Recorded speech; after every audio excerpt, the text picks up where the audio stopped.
Hold on to your helmet, folks.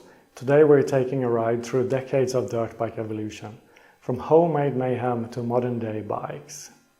My dirt bike journey began on a rainy and muddy day in February 1979, when the local motocross club held their Come and Try Motocross Day. Picture this, me on a homemade mini bike with small wheels like on a wheelbarrow, the owner running behind me in the mud to help me keep my balance. And guess what? My father and I got so hooked that we ended up buying this bike. Can you believe it? I rode that bike in the backyard and in the woods around our house. One day in the early spring of 1981, my aunt called my mom and dropped some exciting news. Someone in our neighborhood was selling a 1980 Honda CR80R. We couldn't resist the temptation, so we went there to take a look. And just like that, a piece of motocross history found its way into our lives. The rest, as they say, is history. Now here's some fun fact about this bike. The seller, the previous owner, would later become the Swedish junior champion in the 250 class in 1986. Quite accomplishment, right? It's a bit of a pity that some of his skills didn't seem to follow the bike when we bought it. Moving forward in our timeline, we come to the Suzuki RM80 from 1979.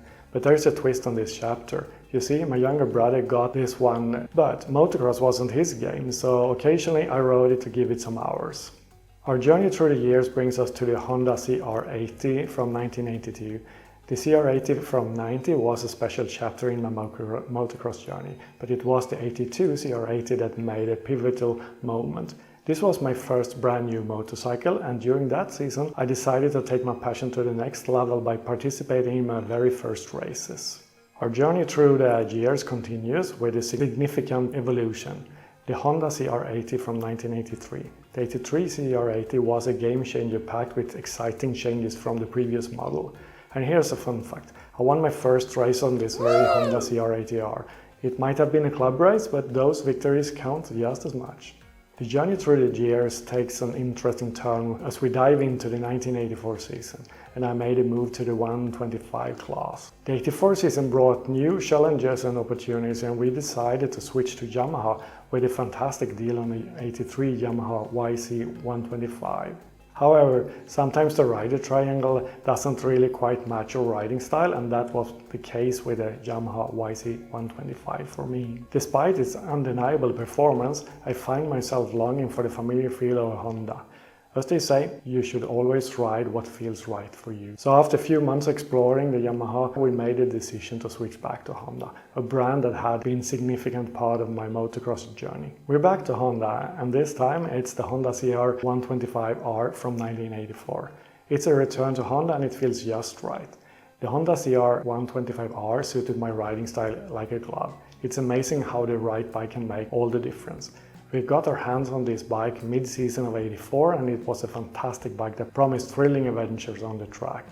And you know what? It was so good that we decided to keep it for the entire 1985 season as well. It was a trusty companion that delivered performance and reliability.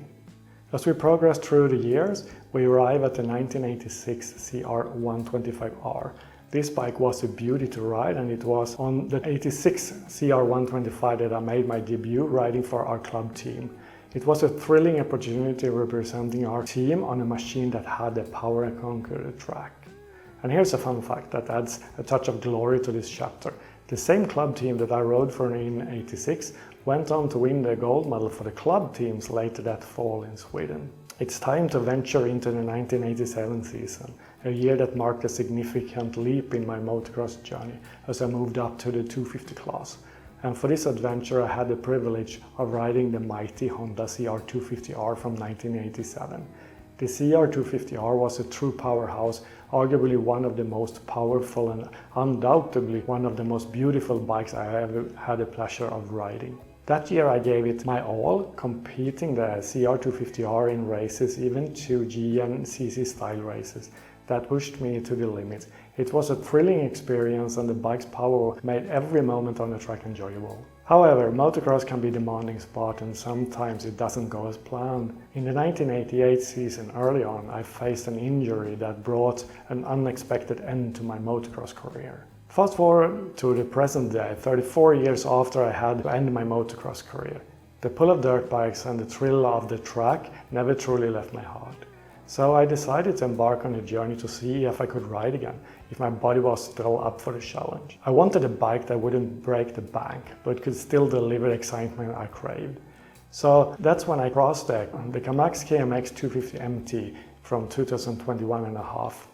A Chinese dirt bike that offered everything I needed, just 1/3 of the price of the Japanese and European bikes. This is my current ride and it's been absolutely joy. The Kamax might not have the heritage of some of the big names, but it suits my needs perfectly.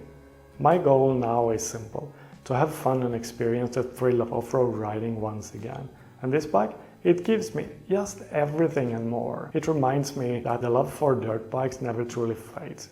Whether it's been 34 years or just a few days, the thrill of the track remains exhilarating as ever.